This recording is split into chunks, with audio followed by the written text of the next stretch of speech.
আসসালামু আলাইকুম দর্শক, ফেস দ্য পিপল থেকে মাসুদ মান্নান বলছি। আমাদের অফিস পরিদর্শনে আজকে এসেছেন বাংলাদেশ জাতীয়তাবাদী দল বিএনপির কেন্দ্রীয় নির্বাহী সদস্য এবং সাবেক এমপি বিলকিস ইসলাম। আমরা ওনার কাছে সংক্ষেপে অনুভূতি জানতে চাই। কেমন আছেন, কেমন দেখলেন ফেস দ্য পিপল? হ্যাঁ, খুব ভালো আছি। আর খুবই সুন্দর একটি ছোট্ট পরিসরে ফেস দ্য পিপলের যে অফিস এখানে সাগর ভাই করেছে।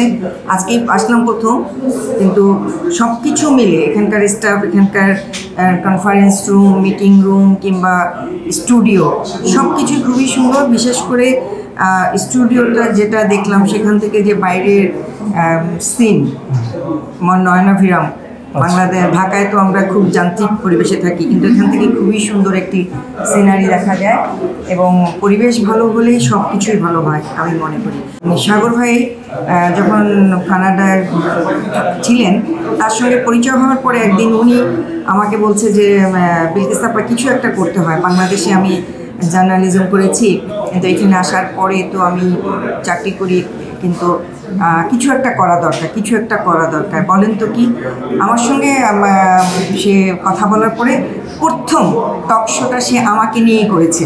সেই জন্য সে আমাকে সেদিন বলতেছিল যে যখন এখানে জিজ্ঞাসা করছিল কেউ টক শোর ব্যাপারে, আপনার চেহারাটা চোখের সামনে ভাসতেছিল। তারপরে সাগর ভাই তো বহু টকশো করেছে, বিভিন্ন শ্রেণীর পেশার লোকজনের সঙ্গে টকশো করেছে, বিভিন্ন ধরনের, শুধুমাত্র যে রাজনৈতিক চর্চা সেটার জন্য না, বিভিন্ন সমস্যা, অনেকের পার্সোনাল সমস্যা, অনেকের গুম হয়ে গেছে ওনার টকশোর পরে, সে সন্তান কিংবা সেই ভদ্রলোক আবার ফেরত এসেছে। তো দেশের রাজনৈতিক সমস্যা এবং সামাজিক সমস্যা, সব সমস্যা নিয়ে তার টকশোতে বিভিন্ন ক্যাটাগরির লোকজনের উপস্থিতি ছিল, যার জন্য কিন্তু ফেস দ্য পিপল অনেক শিখরেই উঠে গেছে জনপ্রিয়তা। অনেকে আছে শুধুমাত্র একটি রাজনৈতিক প্ল্যাটফর্ম নিয়ে থাকে, সে রাজনৈতিক প্ল্যাটফর্ম নিয়ে সে থাকে না, সে সমাজের বিভিন্ন ধরনের যে সমস্যাগুলি সেগুলিকেও তুলে নিয়ে আসে, এবার রাষ্ট্রীয় সমস্যাগুলিকেও তুলে নিয়ে আসে, সমাধানের চেষ্টা করে। রাজনৈতিক প্রেক্ষাপট থাকে, কারণ কারো ব্যক্তিগত সমস্যাগুলিরও সমাধান করার সে চেষ্টা করে।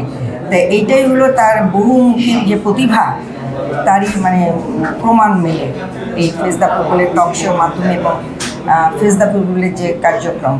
আমি আশা করি এবং দোয়া করি যে ফেস দ্য পিপল আরও চরমে উঠুক, আরও উন্নত থেকে উন্নত শিখরে উঠুক। ফেস দ্য পিপলের ভূমিকা দেশ, জাতি সবার উন্নয়নের কাজে লাগুক। অনেক ধন্যবাদ আপনাকে।